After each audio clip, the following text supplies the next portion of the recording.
noite. Boa noite. Aqui é Marcos da JM Gráfica. Hoje a JM Gráfica vai falar sobre chuva, coleta e armazenamento de água no semiárido. O semiárido, ou a gente pode chamar de clima de estepe, é uma região que tem altas temperaturas, chuvas escassas e mal distribuídas, longos períodos de estiagem. É a região mais quente do nosso país, tem cerca de 969 quilômetros quadrados. Para conversar sobre esse tema, nós vamos com Almeida, Vilas Boas, Ramos, Leitão. Doutor Mário, boa noite. Boa noite, Marcos. Boa noite a todos que nos assistem nesse momento. É um prazer grande podermos fazer essa live e tentar informar algumas coisas sobre as relações de clima com as chuvas no Nordeste do Brasil. Pois é, hoje a JM Gráfica recebe esse professor e doutor Mário de Almeida Vilas Boas Ramos Leitão. Para iniciar, doutor Mário, eu vou mostrar um pouco sobre sua formação. Professor Mário Leitão, como é chamado na nossa Paraíba, é natural de Patos, da Paraíba, assim como eu. E nos orgulhamos disso, né?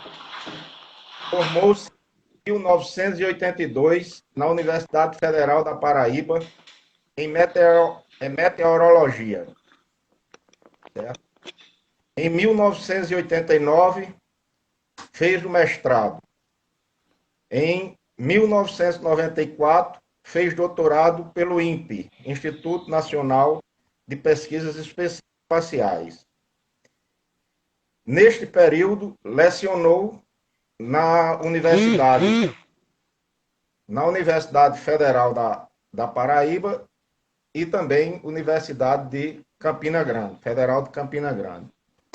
Em 2004, fez concurso de professor para a Universidade Federal do Vale do São Francisco.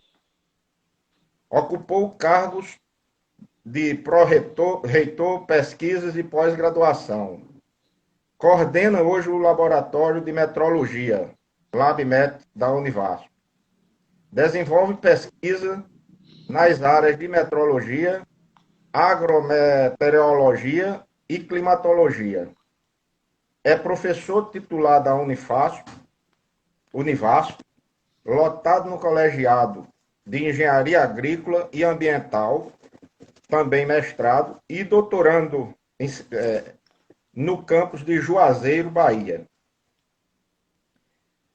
na área de agroecologia e desenvolvimento territorial. Representa o Brasil na CIMO e na OMM, Organização de Meteorologia Mundial. Certo?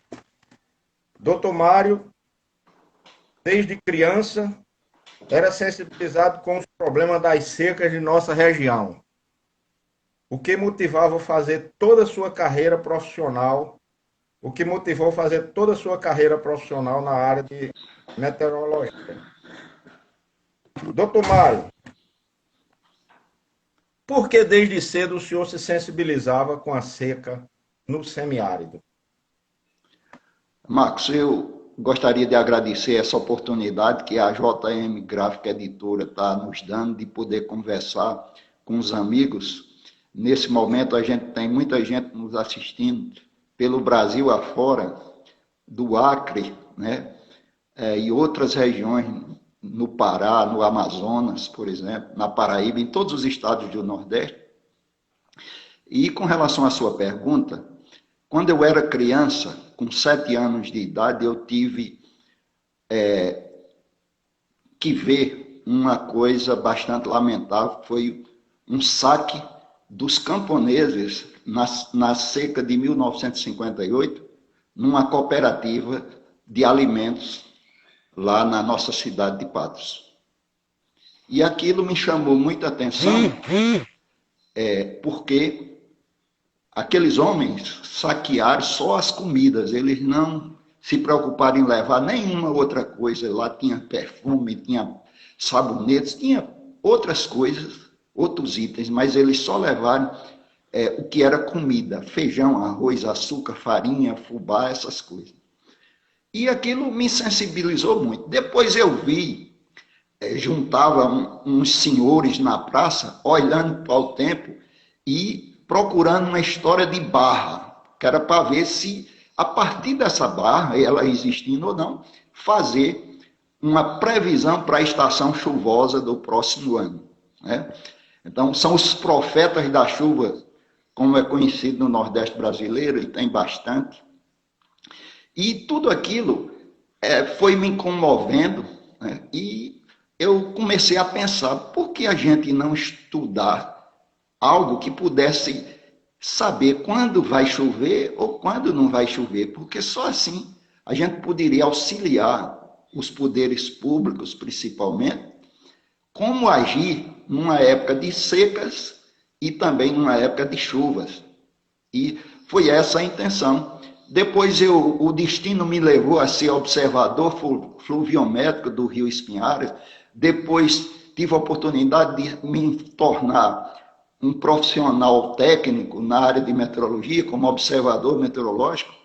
E quando eu fiz isso, eu já tinha essa vocação, já fazia isso com muito amor. E naquele momento em Recife, eu decidi que eu faria toda a carreira até chegar ao doutorado em meteorologia.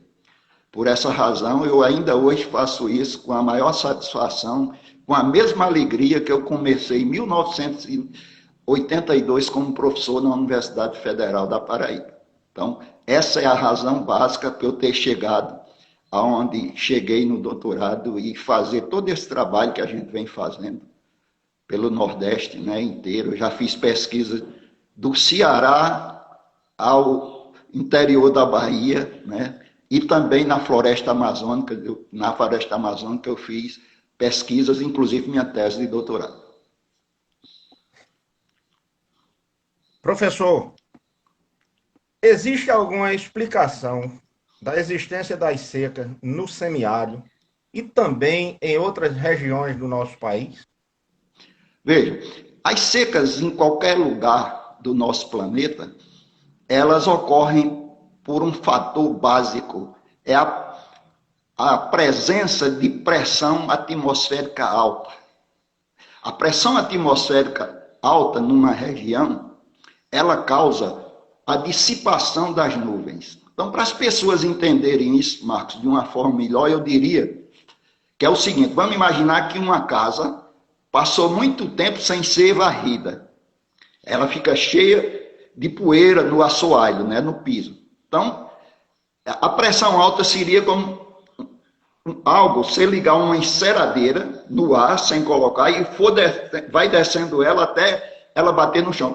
Ela vai limpar em torno da escova dela e jogar toda essa poeira para a periferia. É exatamente o que ocorre quando existe essa pressão alta. Então, na Terra, a gente tem os locais que chovem muito, onde tem floresta, é porque chove muito.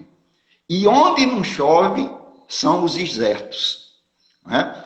Tem deserto, por exemplo, o deserto de Atacama, no Chile, tem local que nunca choveu.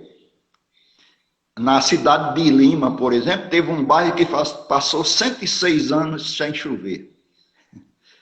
E a média de chuva no Chile não, em Lima, é de 40 milímetros por ano, enquanto de Salvador é próximo de 2.000. Então, esse conjunto de coisas leva a essa alta pressão, como eu estou dizendo, e nos anos de chuvas, a baixa pressão. Um fenômeno que tem muita relação com as secas do Nordeste e outras partes do mundo é o fenômeno El Niño. Por quê? Na época de El Niño, o ar vem de cima para baixo. Chama-se subsidência de ar. Quando ele vem de cima para baixo, ele vem seco, porque a umidade lá por volta de 12 quilômetros de altura é da ordem de 3%. Então, quando ele desce, desce muito seco e frio. Já quando ele sobe, quando o centro de baixa pressão sobe, e ele ajuda a formar nuvens. Então, a gente tem a umidade é a matéria-prima da formação de nuvens. E as nuvens são as fábricas de chuva. Se você não tem nuvem, você não vai ter chuva, vai ter secas. Por isso que ocorrem as secas no Nordeste e no mundo inteiro. Então, só uma pergunta complementar. Quando a gente tem muitas nuvens, a gente está num tempo frio, no semiárido. E quando a gente tem um tempo estrelado, a gente está num tempo mais quente, é isso? Não necessariamente. A gente pode ter o tempo quente, nossa chuva, por exemplo, na parte central da Bahia, e começa já a partir de setembro, da primavera, né? E a chuva no sertão do semiárido como um todo vai até março, abril.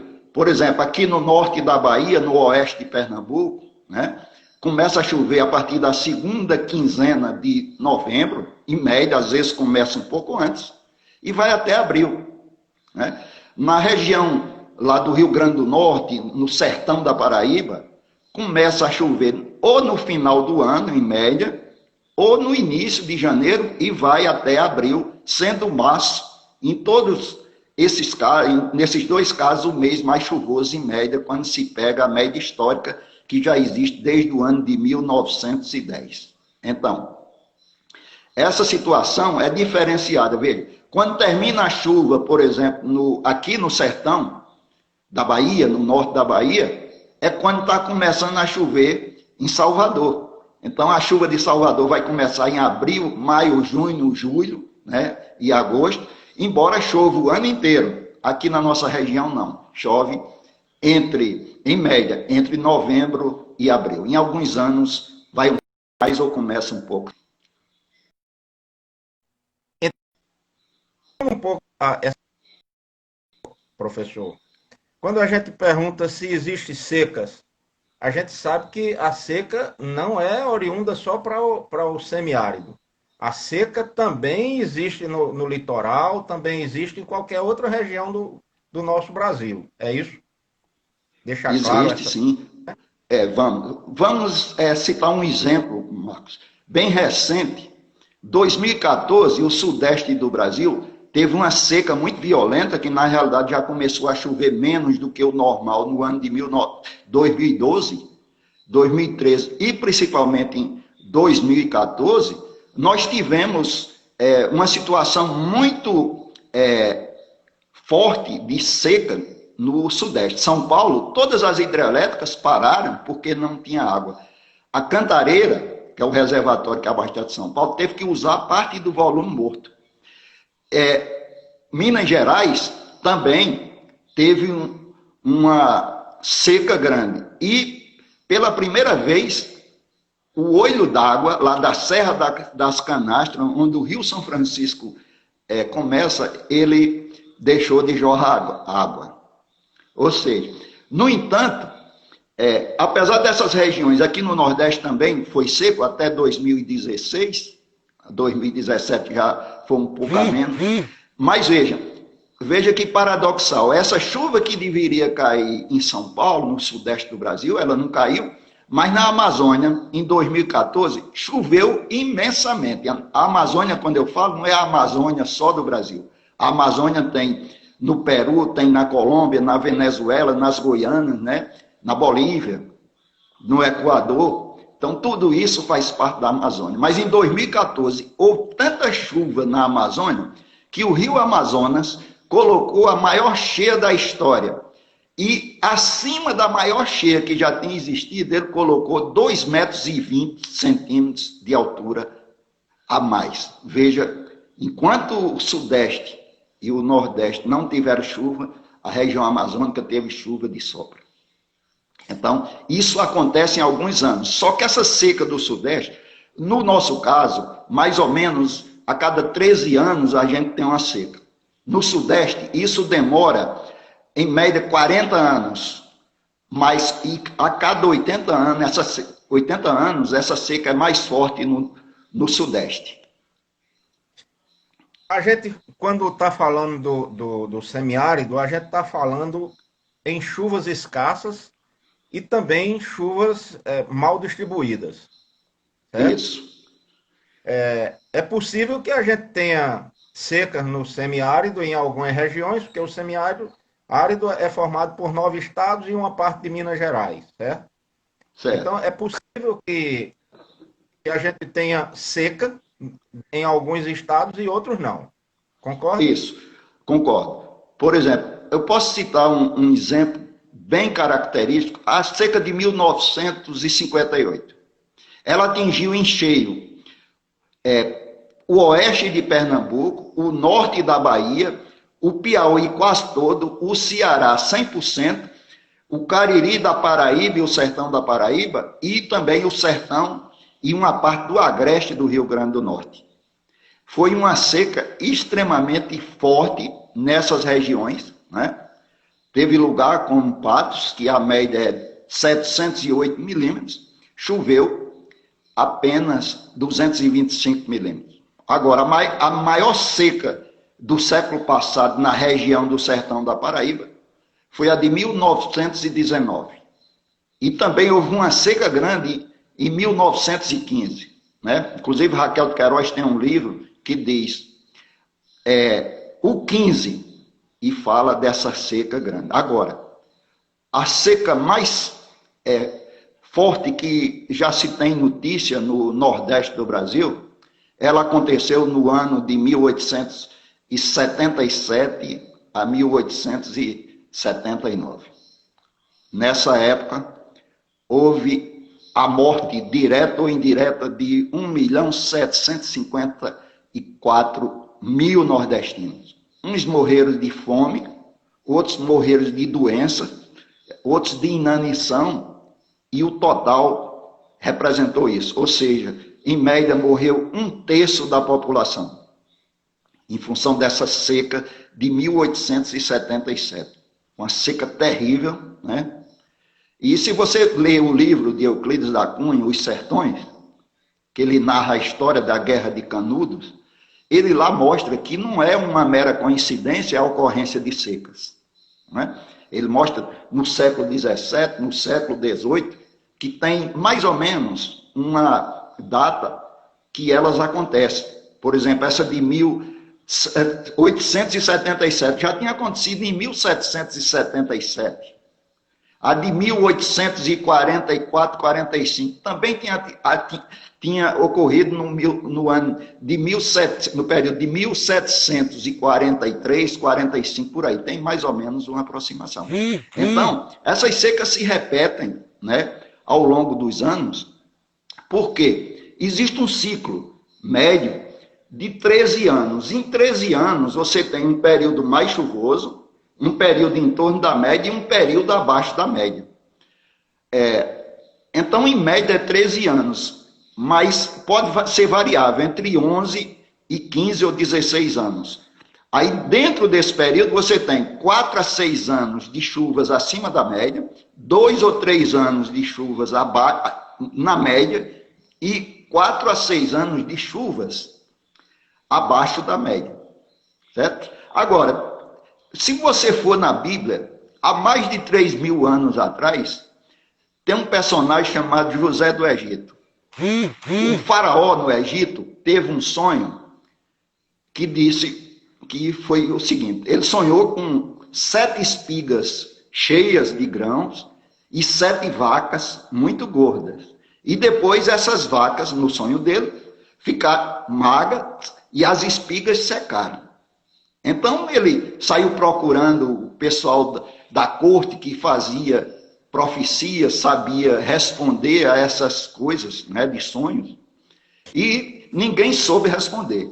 E foi chamado José do Egito para decifrar esse sonho do faraó. Então, quando o faraó contou isso a José do Egito, e disse a ele: você sabe profetizar? José do Egito disse: não, mas pelo meu Senhor eu posso lhe responder O que significa isso? Significa que nós vamos ter 7 anos de boas chuvas e depois 7 anos de seca. Ou seja, as vacas magras, as vacas gordas e as espigas cheias de grão significa os anos de fartura, os 7 anos. E depois, os outros 7 anos, as vacas magras e as espigas secas. Né? Veja, olha a coincidência, 14 anos esse ciclo. O nosso aqui também pode ser de 14, 15, 16, ou a média é 13, mas pode variar dentro disso. Aí. Ô, professor, quando a gente fala em seca, a gente fala também no século passado, que era o período da pistolagem, onde nós tínhamos os coronéis que mandavam em tudo, certo? E quando a gente veio para a Primeira e Segunda Guerra Mundial, nós tivemos a guerra da Alemanha, a Segunda Guerra Mundial, certo? Onde teve campos de concentração. Foi na Alemanha onde existiram os primeiros campos de concentração? Marcos, infelizmente não. Os primeiros campos de concentração foram no Brasil, no Ceará, onde os flagelados da seca eram confinados em locais cercados com arame farpado e a polícia circulando para não deixar que eles entrassem nas cidades. Então, isso ficou conhecido como os currais humanos. Infelizmente, isso aconteceu no Brasil, nas secas de 1915, né? E em outras secas para trás. Ou seja, esse camponês que lutava no campo, infelizmente, teve que sofrer isso, igual os judeus sofreram, né? Na guerra da Alemanha, foram confinados. A diferença é que os judeus foram mortos, né? E esses não, eles não foram mortos, mas alguns morreram de fome, não assassinados, né? Indiretamente. Então, foi uma coisa muito triste nós termos sido pioneiros, né, no Brasil em fazer currais humanos. Então, isso é uma coisa muito triste, né? E é preciso que a gente saiba da história para poder não permitir que isso ocorra no futuro. Graças a Deus que as secas têm ocorrido, mas não tem tido uma repercussão tão grande de efeitos negativos como acontecia no passado. No passado, além do problema de transportes, né? Por exemplo, essa seca de 1877, Marcos, até as pessoas abastadas tiveram que ir para o litoral para escapar. Teve região do Ceará, que foi o estado mais atingido, que morreu 80% da população. Em média, no Ceará, morreu 50% do povo do Ceará na época. Então, foi uma coisa terrível. Então, as pessoas que não podiam ir, por exemplo, naquela época não tinha carro, o carro era carro de boi. Mas quem não podia ir, ia caminhando e não aguentava chegar no litoral, que era muito distante. Né? Então, o Ceará, podemos dizer que é um estado sofredor, não é? Porque exatamente. Hoje já tem uma açudagem boa, né? Já tem uma espécie de convivência que ainda não é adequada, nós vamos falar nisso, né? Mas o Ceará foi o estado, ao longo desses anos, que mais sofreu com as secas no semiárido do Nordeste. Inclusive, essa seca atinge Fortaleza também, né? E o litoral do Ceará. Pelo que me consta, o Ceará praticamente todo é semiárido, não é? Exato. O Ceará é semiárido. Mas então vamos ver aqui. O senhor já falou do ciclo. Agora, existe uma peculiaridade muito interessante. É o chamado Santo da Chuva, certo? Em outras partes do país, o santo da chuva é São Pedro, certo? Porque no semiárido, principalmente no Nordeste, no nosso Nordeste, o santo da chuva é São José. Como se justifica isso? E aquele problema do sal? E por que o sal é colocado em cima de uma casa no dia 13 de dezembro fica úmido ou seco? O senhor podia... Veja, isso é uma das experiências, né? Interessante, mas vou falar pelo início. Veja, o dia de São José é o dia 19 de março. E há muita deturpação, inclusive, dessa colocação. Muita gente diz assim, na imprensa, que tem que chover no dia 19 de março. Não. Veja, se chover do dia 1º de janeiro até o dia 18 de março, não é um ano seco, mesmo que não chova no dia de São José. O que o agricultor fala, Marcos, e é preciso a gente entender isso direito, é que a esperança dele só termina no dia de São José, se não chover, certo? Mas chover até o dia de São José, ele ainda tem esperança que possa haver chuvas. É diferente do que é dito muitas vezes, que tem que chover no dia de São José. Não, não é verdade isso. Aí veja, pode escutar a letra da música Triste Partida, de Luiz Gonzaga, que ele faz essa narração. Aí volta lá.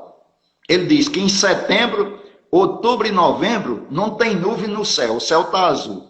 No dia 13 de dezembro é feita a experiência da pedra de sal. O sal é uma substância higroscópica. Se a umidade do ar estiver alta, você colocando o sal em cima do telhado ou numa parte alta, no dia seguinte aquela pedra de sal vai amanhecer úmida. Agora, se a umidade do ar estiver baixa, ela não vai amanhecer úmida.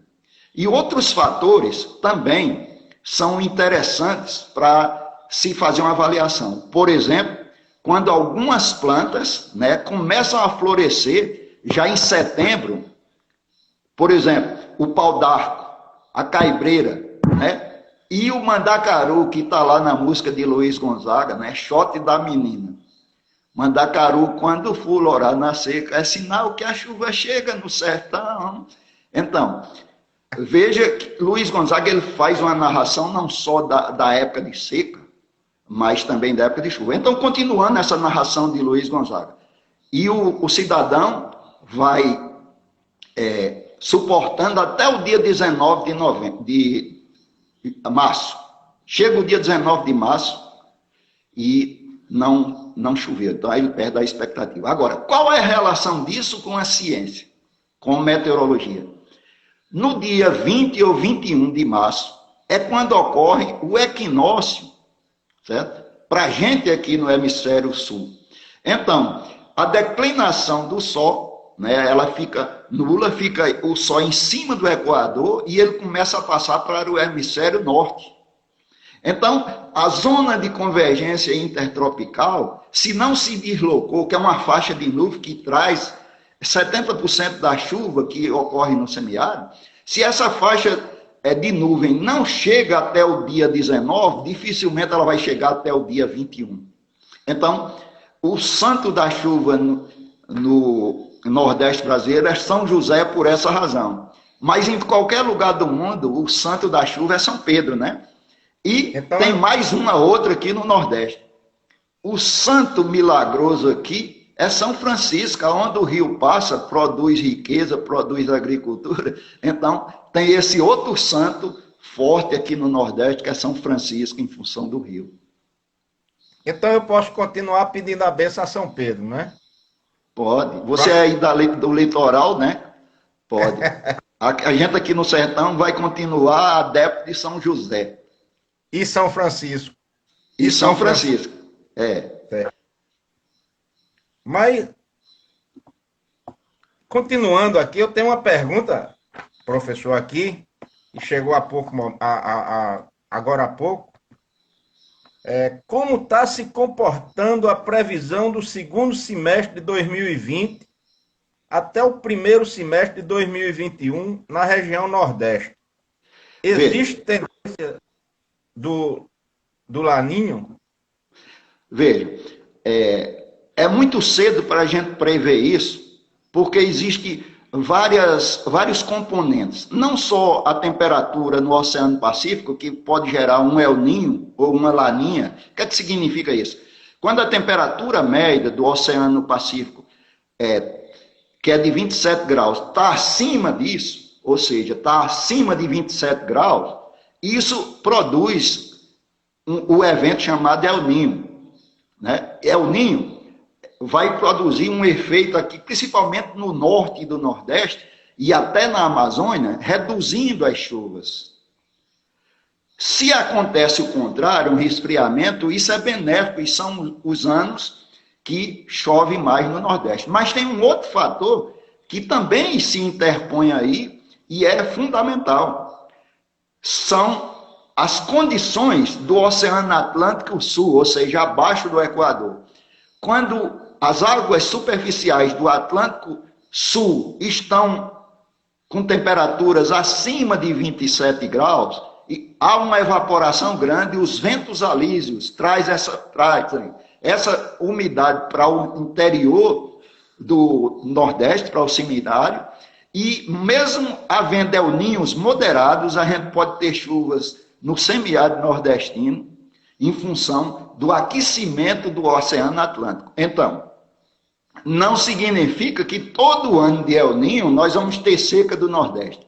Existe um trabalho muito interessante de um pesquisador indiano do Instituto Nacional de Pesquisas Espaciais, chamado Kani. Em 1998 ele fez essa pesquisa e ele mostrou que só existe uma relação de El Ninho com seca no Nordeste em 46% dos anos. Significa que em 54% dos anos não existe essa relação, mesmo em El Ninhos moderados e fracos, podem não ocorrer secas no Nordeste brasileiro. O grande problema vai ser a presença desses centros de alta pressão, como eu já mencionei, que pode acontecer em cima até de região litorânea. Teve uma época que a ilha de Fernando Noronha, que fica no meio do Oceano Atlântico, ela sofreu seca severa e foi preciso instalar lá sistemas de dessalinização da água do mar para poder ter água potável lá na ilha de Fernando Noronha, porque houve períodos de seca lá. Sim. Vamos falar agora, professor, de um assunto que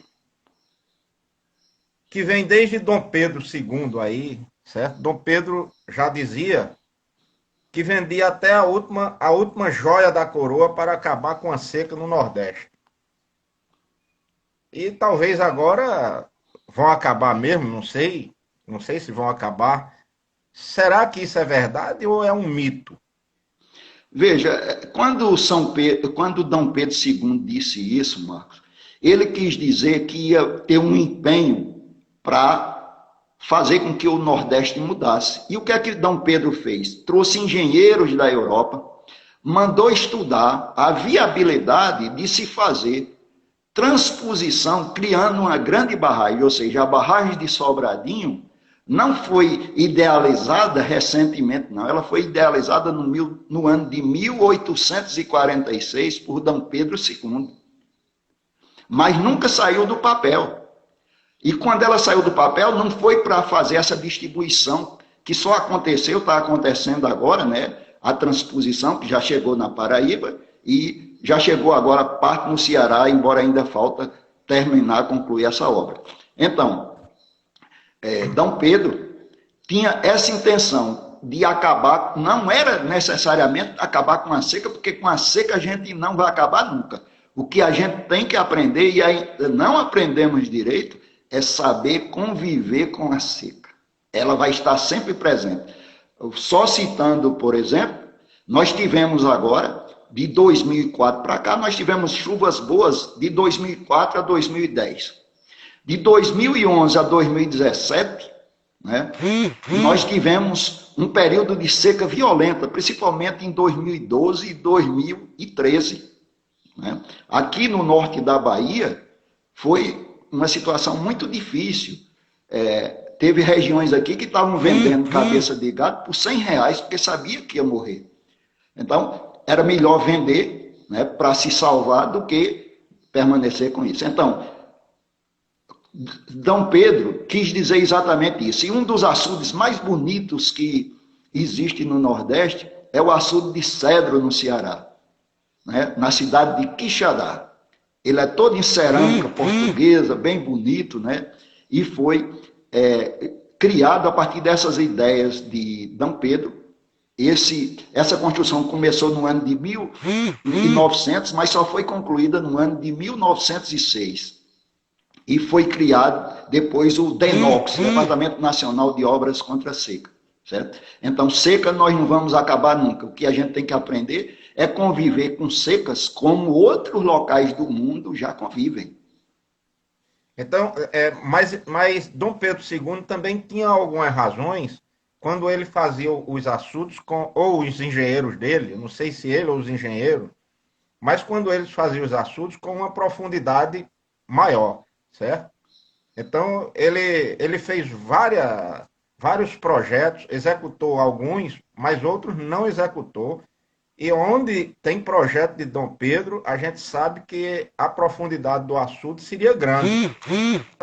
Por exemplo, tem um projeto feito por Dom Pedro que a profundidade passaria de 12 metros, certo? Em algumas áreas.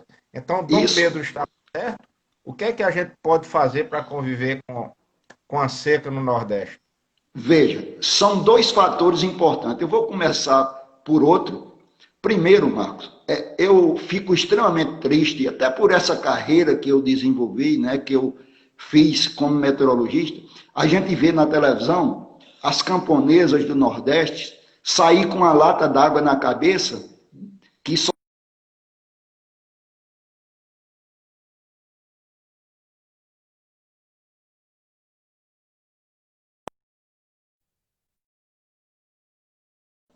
Então, veja, a gente ainda não aprende nem essa mensagem que Dom Pedro transmitiu lá, quando ele governou o Brasil, na monarquia.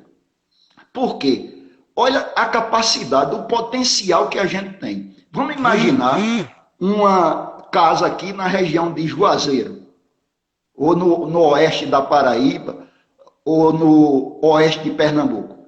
Mas vamos dar como exemplo Juazeiro. Se você tiver uma casa com um telhado que tenha 100 metros quadrados de área, um telhado, vamos dizer, uma casa que tenha 10 de frente por 10 de fundo, dá para coletar, em média, por ano, 50 mil litros de água. Mas vamos imaginar que a casa do morador ela é menor. Vamos imaginar ela com 50 metros quadrados. Daria ainda para coletar 25 mil litros de água. Aí são feitas, às vezes, cisternas de 6 mil litros, ou não são feitas cisternas. Eu lembro bem, uma vez eu saí de Campina Grande, na Paraíba, até Cajazeira. Apenas 2% das casas principais das fazendas tinham coleta de água. Ou seja, 98% das casas não tinham coleta de água.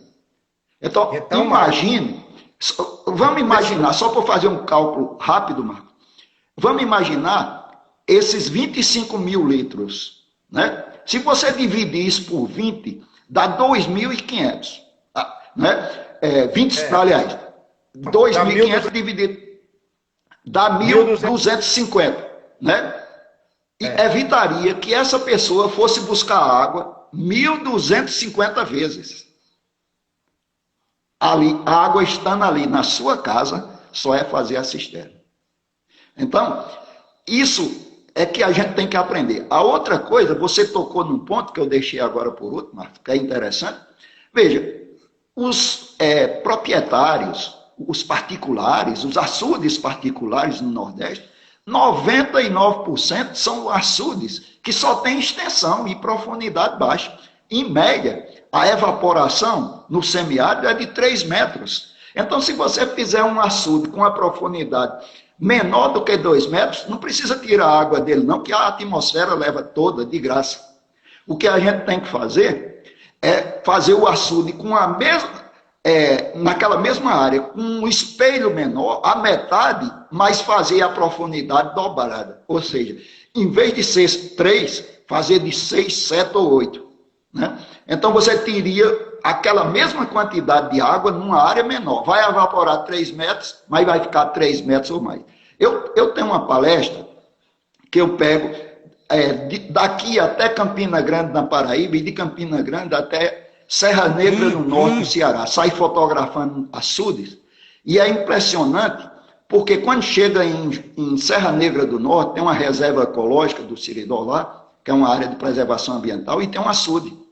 E esses açudes todos que eu fotografei nesse percurso, todos estão secos ou com lama, ou muito pouca água. Quando a gente chega lá, vê que o açude tem bastante água. Por quê? Porque ele tem uma profundidade de cerca de 7 metros. Então, ele consegue tirar 2 anos de seca, né? Ou suportar 2 anos de seca. E você pode andar, e quem está nos ouvindo aqui, andar, que você vai ver que nenhum desses açudes de beira de estrada chega no próximo período chuvoso com água. E ninguém tira água desses açudes. É a evaporação total. Certo? Então, em resumo, você pode reduzir o espelho, que é a extensão, e aumentar a profundidade.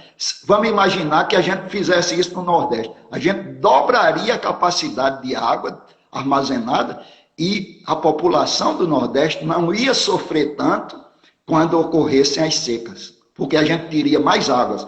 Não só salvaria e amenizaria os efeitos para os homens, mas também para os animais, e era possível produzir alguma coisa como capim, como uma cultura de subsistência com essa água que sobra, que tem nos açudes, já que elas não seriam evaporadas. Então, é muito importante isso, e isso é uma das coisas que a gente deve fazer para conviver melhor com a seca. Eu queria só dar um exemplo, a Embrapa Semiárido, né?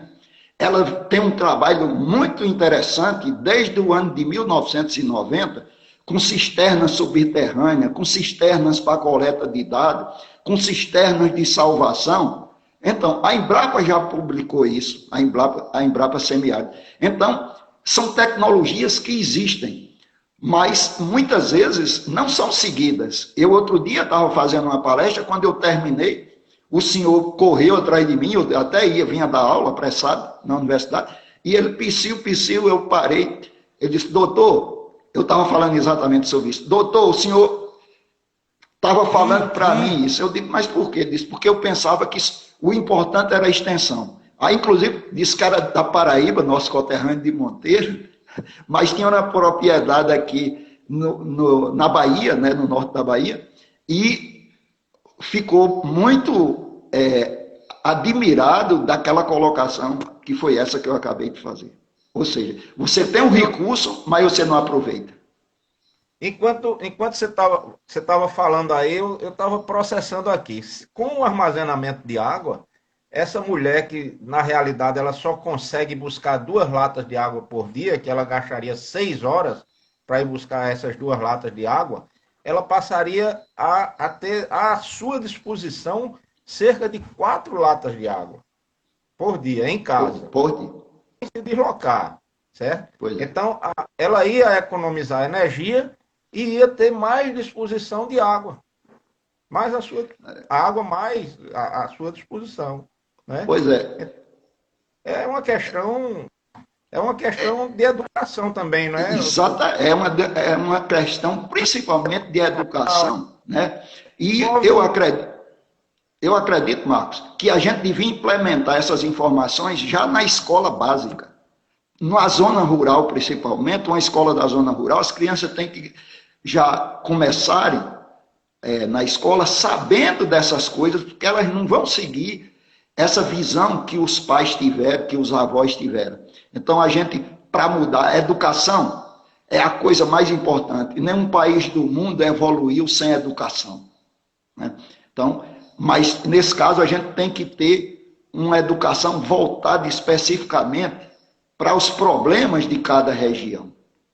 E no semiárido, o grande problema é esse. O problema do semiárido não é a falta d'água em si, é o armazenamento equivocado que ocorre nos nossos açudes. Ou seja, se a gente soubesse captar essa água e fazer com que ela evaporasse o mínimo possível, a gente teria uma situação muito diferente das secas. Por exemplo, a seca de 58, Marcos, foi uma seca terrível, ela pegou grande parte e ela causou um prejuízo nas lavouras, na atividade agropecuária, real na época, era cruzeiro na época, de 8 bilhões de cruzeiros. Mas foi feita a conversão em dólares, isso equivalia na época a 132 milhões de dólares. Se você multiplicar por 5 hoje, você vai ver quanto foi esse prejuízo numa época, há 62 anos atrás, que a economia não era tão forte como é hoje.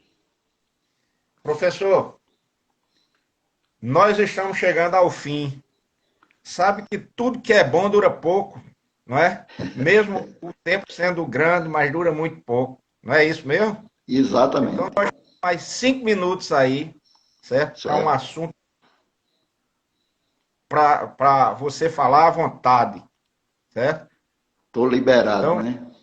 está Marcos, liberado aí 5 minutos, certo? Marcos, eu acho que a gente tem que ver com bons olhos e trabalhar essa questão. E saber valorizar o que é nosso. Se a gente aprender a conviver com as secas, com certeza a gente vai mudar o destino e nós vamos ver muito menos sertanejos indo migrar para a região onde hoje já não tem mais emprego, que é São Paulo, Rio de Janeiro, né, como acontecia no passado. Né? Então, isso é uma coisa muito importante, é a fixação do homem no seu lugar. Isso é fundamental. E nós vamos alcançar isso com essa visão, com essas metodologias, aplicando essas metodologias, como eu falei, da Embrapa Semiárido e tantas outras, que são fundamentais. Né? Então, a gente precisa... você imagine se a televisão ajudasse, se as estações de rádio também conseguissem fazer uma divulgação dessas coisas importantes, né? Mas, por exemplo, quando se falou em transposição, ninguém sabia que tinha sido, ou 99,9% do povo do Brasil não sabia que tinha sido Dom Pedro o idealizador disso. Né? Pensava que tinham sido esses políticos mais recentes, que não tem. Na verdade, eles deram continuidade. Né? Então, eu acho que isso é que é fundamental. Primeiro, a educação. Eu acredito muito nessa formação do jovem. Eu, em determinado ano, eu dei uma palestra para jovens de 8 a 12 anos na escola cenecista de São José da Mata. Mas esses alunos eram da região de Puxinanã e Pocinhos. E em determinado dia eu fui jogar bola lá, tinha uns colegas, e tinha um secretário dessa cidade de Pocinhos. E ele chegou todo feliz dizendo que tinha ido receber um certificado como a cidade dele tinha sido a que mais fez cisternas comunitárias no Brasil. E eu disse a ele, você sabe por que isso aconteceu? Ele disse, não.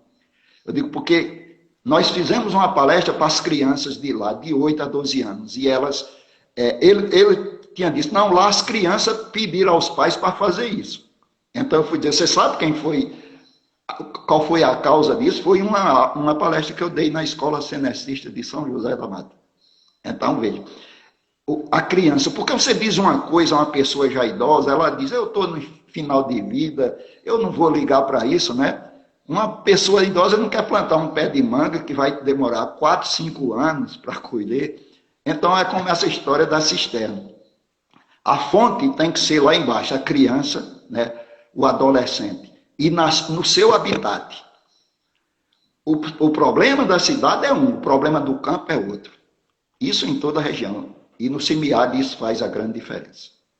Mas, professor, só para concluir, eu acho que todos nós brasileiros devemos fazer alguma coisa, não esperarmos pelos políticos, certo? Se cada um fizer alguma coisa, por pouco que seja, nós vamos alcançar, nós vamos ser um Brasil melhor.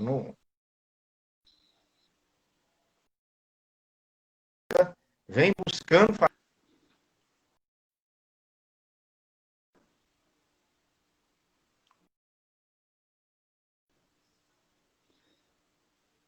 Exato, Ok? Marcos. Você Então, tem toda a razão. contribuindo. A gente tem que agir, não precisamos e nem devemos esperar por políticos. Não. A solução cabe a nós. E na Você tem próxima toda a semana razão. nós já vamos ter uma outra conversa sobre educação, certo? Convido, inclusive, a participar. Ok? Estarei participando. Um forte abraço. Muito obrigado à JM Gráfica Editora e quem sabe outro dia a gente pode voltar a conversar sobre outros assuntos que interessam, de um modo geral, ao povo. Muito obrigado. Boa noite a todos. Boa noite. Obrigado.